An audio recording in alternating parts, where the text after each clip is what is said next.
It was that good. It took us 8 solid days at the laptop, day in and day out.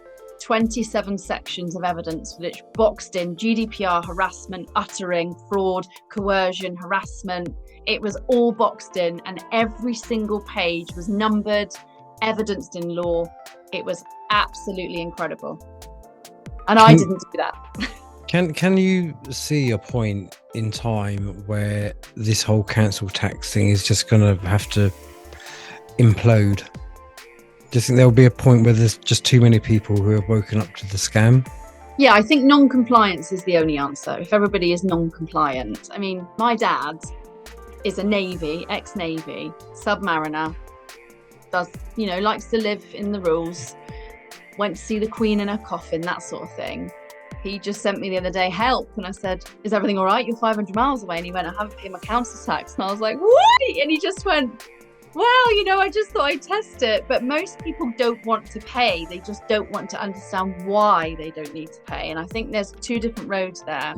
And the other thing for me is if I'm due to pay, it doesn't bother me. I've not got a money wound. If I'm meant to pay a bill, I'll pay it and pay my way. I now can understand that £45 a month is to pay for my bins. I'll pay them directly.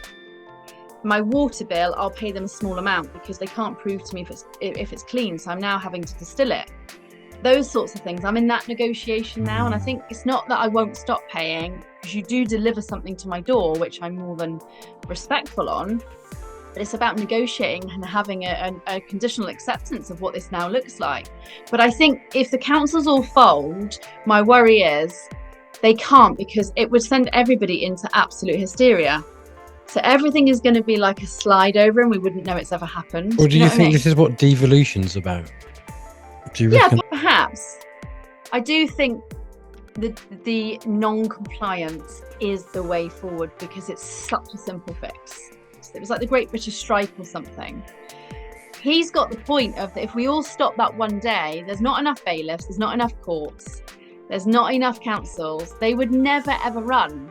Now, I appreciate they wouldn't then be able to fund what they're saying is social care, but they would, because something would have to come in its place. But what the people need to realise is you don't just give away money. You can't go to work. You have to work a whole month to get paid. You have to give first before they give to you. But in the council, it's all paid up in front. And this is what people aren't understanding. That's right. No, that's right. Start questioning. I think we're in the wrong jobs. I think we should have been MPs. Well, people are hard work. They are. I genuinely didn't enjoy my time as a councillor. Why? I walk around my town and I think it's gone to the dogs. And I think, why am I even doing this? I don't know. I think with me, the trouble was, the idea was for a group of us to get in, because 16 of us ran, but I was the only one that actually got in. And because some of the group who was running with me had previously been a councillor, they viewed how they basically didn't like me because of my association with other people. So from the moment I was there, they were like, don't talk to him.